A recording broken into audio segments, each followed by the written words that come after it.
I hear it again. The tree is calling. Peter, wait! What is it saying? This is just superstition. Trees don't whisper. Never ask the tree for power. The night the whisper came, the wind was restless. It moved through the tall grass like a quiet river, bending the stalks and carrying the smell of damp earth across the fields. Crickets chirped in steady rhythm, and somewhere far away a hyena laughed into the darkness. Peter Lawson walked alone along the narrow forest path, his lantern swinging gently from his hand. He had stayed too late at the logging site again. Don't forget to subscribe and tell me where you're watching from in the comments. I will! I'm watching from Nigeria. Wonderful. Stay tuned for part 2 of this African folktales.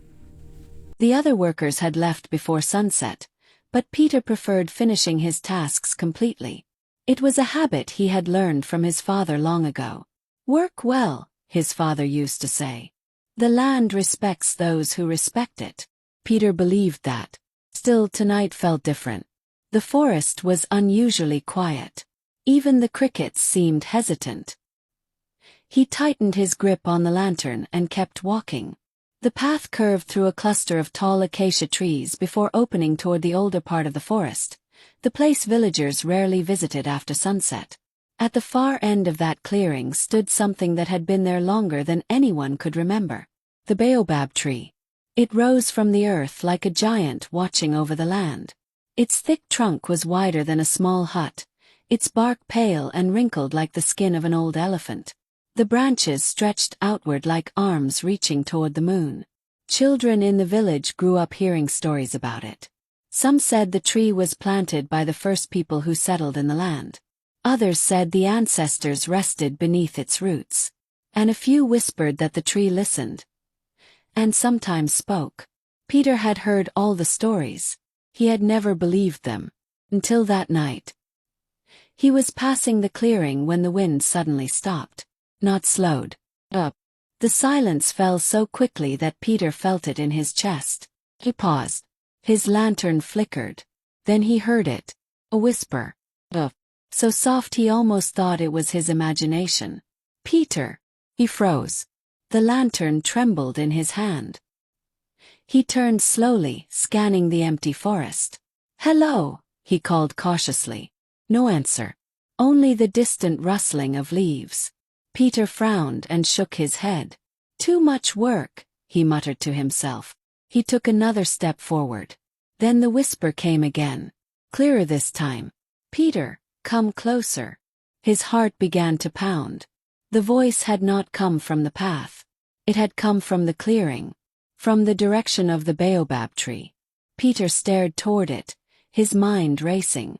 Someone must be there, he thought. Perhaps a traveler. Or one of the hunters playing a trick. "Who's there?" he called again. The forest did not respond. But the whisper returned. "Come closer." A chill ran down Peter's spine. He should leave. Every instinct told him to keep walking and reach the safety of the village lights. But curiosity can be stronger than fear. Slowly, cautiously, Peter stepped off the path and into the clearing. The lantern light pushed back the darkness just enough for him to see the enormous shape of the baobab tree ahead. The wind had not returned. The leaves hung perfectly still. Peter approached the tree until he stood only a few steps away. Up close, the trunk looked even larger. Its bark was covered in deep grooves and ancient scars. Small carvings marked parts of the surface, symbols left by villagers long ago. Peter swallowed. "Did you call my name?" he said quietly. For a moment nothing happened. Then the whisper came again. But this time it did not drift through the air. It seemed to come from everywhere at once. From the bark, from the roots, from the earth itself. Water beneath the dry ground. Peter's eyes widened. "What?" The whisper continued. "Tell them, dig where the red stone rests." Peter stepped back quickly. His breath had become shallow.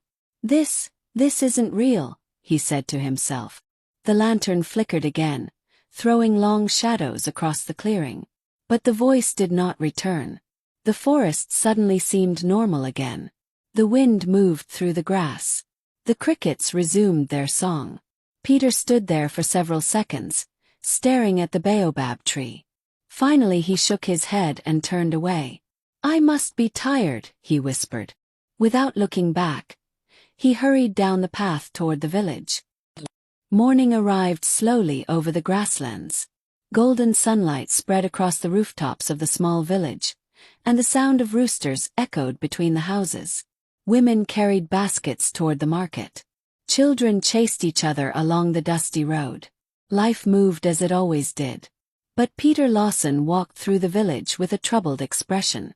He had slept poorly. The whisper echoed in his mind. "Water beneath the dry ground. Tell them, dig where the red stone rests." He stopped near the village well where several men were gathered. The well had been growing weaker for months. The water level dropped lower every week, and people had begun worrying about the coming dry season. Peter hesitated. If he told them about the whisper, they might laugh. Or worse. But something about the voice had felt certain. He cleared his throat. "Has anyone noticed the red stone near the eastern field?" he asked. The men looked at him curiously. "Of course," one farmer replied. "That big rock near the old termite hill." Peter nodded slowly.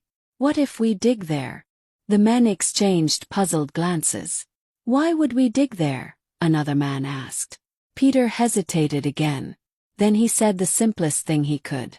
"Just a feeling." The farmers shrugged. There was little to lose. By midday, several villagers had gathered with shovels and tools.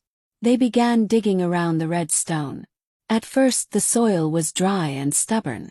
But after an hour, the ground softened. Then suddenly, one of the men shouted, "Water!"